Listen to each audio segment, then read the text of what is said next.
We were in the car going to a soccer tournament in Beaumont, and I can remember the minute it just hit me, and it was unbearable pressure.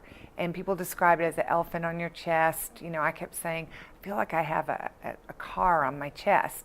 I know I'm healthy and I get a lot of exercise, and so heart attack never entered my mind. So we walked into the emergency room, and I'm acting like every other woman. It's December 1st. I need to go Christmas shopping. I don't have time to sit in an emergency room.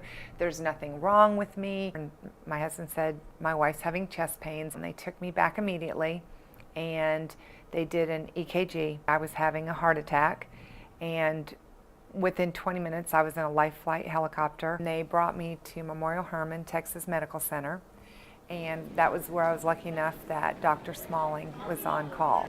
Ironically, most women don't think of heart disease when they think of problems they might have.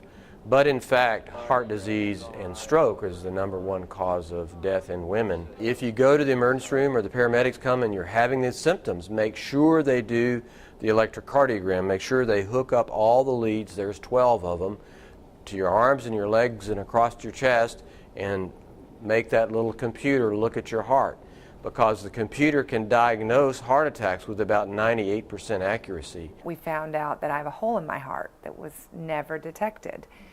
And so they had to go back in through the cath lab and patch my hole. I started feeling just pressure in my chest. And besides that, I had no other symptoms.